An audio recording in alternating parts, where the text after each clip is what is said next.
កើតក្នុងត្រកូលអ្នកមានក៏ដោយកើតក្នុងត្រកូលអ្នកខ្សត់ក៏ដោយបើយើងខ្វះការព្យាយាមអ្នកនឹងសយុទ្ធចុះជាបន្តធ្វើការងារអីក៏មិនបានលទ្ធផលដែរស្មារតីនៃការព្យាយាមគឺជាគុណធម៌ស្នូលដ៏ធំបំផុតនៅក្នុងជីវិតមនុស្សគ្រប់គ្នាសូមរក្សាសេចក្តីព្យាយាមឲ្យคล้ายទៅជាវប្បធម៌នៅក្នុងជីវិតរបស់យើងបើអ្នកគិតថាអ្នកព្យាយាមដែរតែគេមិនផ្ដល់ឱកាសឲ្យអ្នកសូមគិតទៅដល់ម្ចាស់ស្ថាប័នលោក Howard Zoll លោកត្រូវបានអ្នកវិនិយោគបដិសេធគំនិតរបស់លោកចំនួន417ដងតែលោកមិនបោះបង់ចោលនៅគំនិតរកស៊ីរបស់លោកទេគាត់តស៊ូរហូតដល់មនុស្សជុំវិញខ្លួនព្រមជឿជាក់លើគាត់គេមិនទុកចិត្តយើងមិនតន់ហួសពេលទេតែរឿងដែលអស់ឱកាសគឺយើងលែងទុកចិត្តខ្លួនឯងគេមិនទុកចិត្តយើងតែនៅក្នុងកលៈទេសៈណាក៏ដោយគឺយើងត្រូវតែទុកចិត្តខ្លួនឯង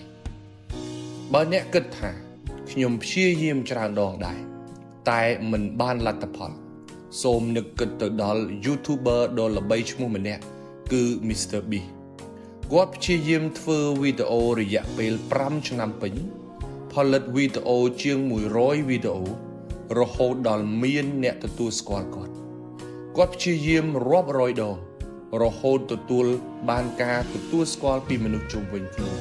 រហូតក្លាយទៅជាកំពូល YouTuber ដ៏ល្បីជាងគេនៅលើលោកអ្នកព្យាយាមហើយអ្នកនឹងបានលទ្ធផលនាពេលខាងមុខខំប្រឹងបន្តលទ្ធផលកំពុងរងចាំអ្នក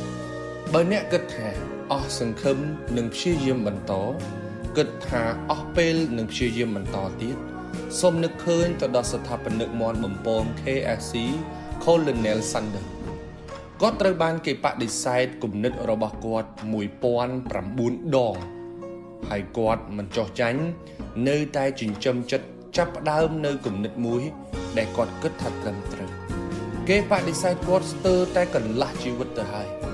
គាត់ចាប់ផ្ដើមនៅអាយុ40ឆ្នាំជាពេលដែលមនុស្សគ្រប់គ្នាចាប់ផ្ដើមសម្រាកហើយគាត់បែរជាចាប់ផ្ដើមនៅគំនិតមួយដែលគាត់គិតថាត្រឹមត្រូវរហូតគាត់ជោគជ័យនៅក្នុងអាយុ65ឆ្នាំគ្មានទេពាក្យថាយឺតពេលនៅក្នុងការចាប់ផ្ដើមគ្មានទេពាក្យថាយឺតពេលនៅក្នុងការព្យាយាមបន្តទៀតទោះក្នុងកលៈទេសៈណាក៏ដោយសូមកុំបោះចោលនៅសេចក្តីព្យាយាមរបស់អ្នកត្រូវចាំថានៅខាងមុខបន្តិចទៀតនេះគឺជាលទ្ធផលដែលកំពុងតែរងចាំយើងទៅយកវាជូនគ្រួសារនិងមនុស្សនៅជុំវិញខ្លួន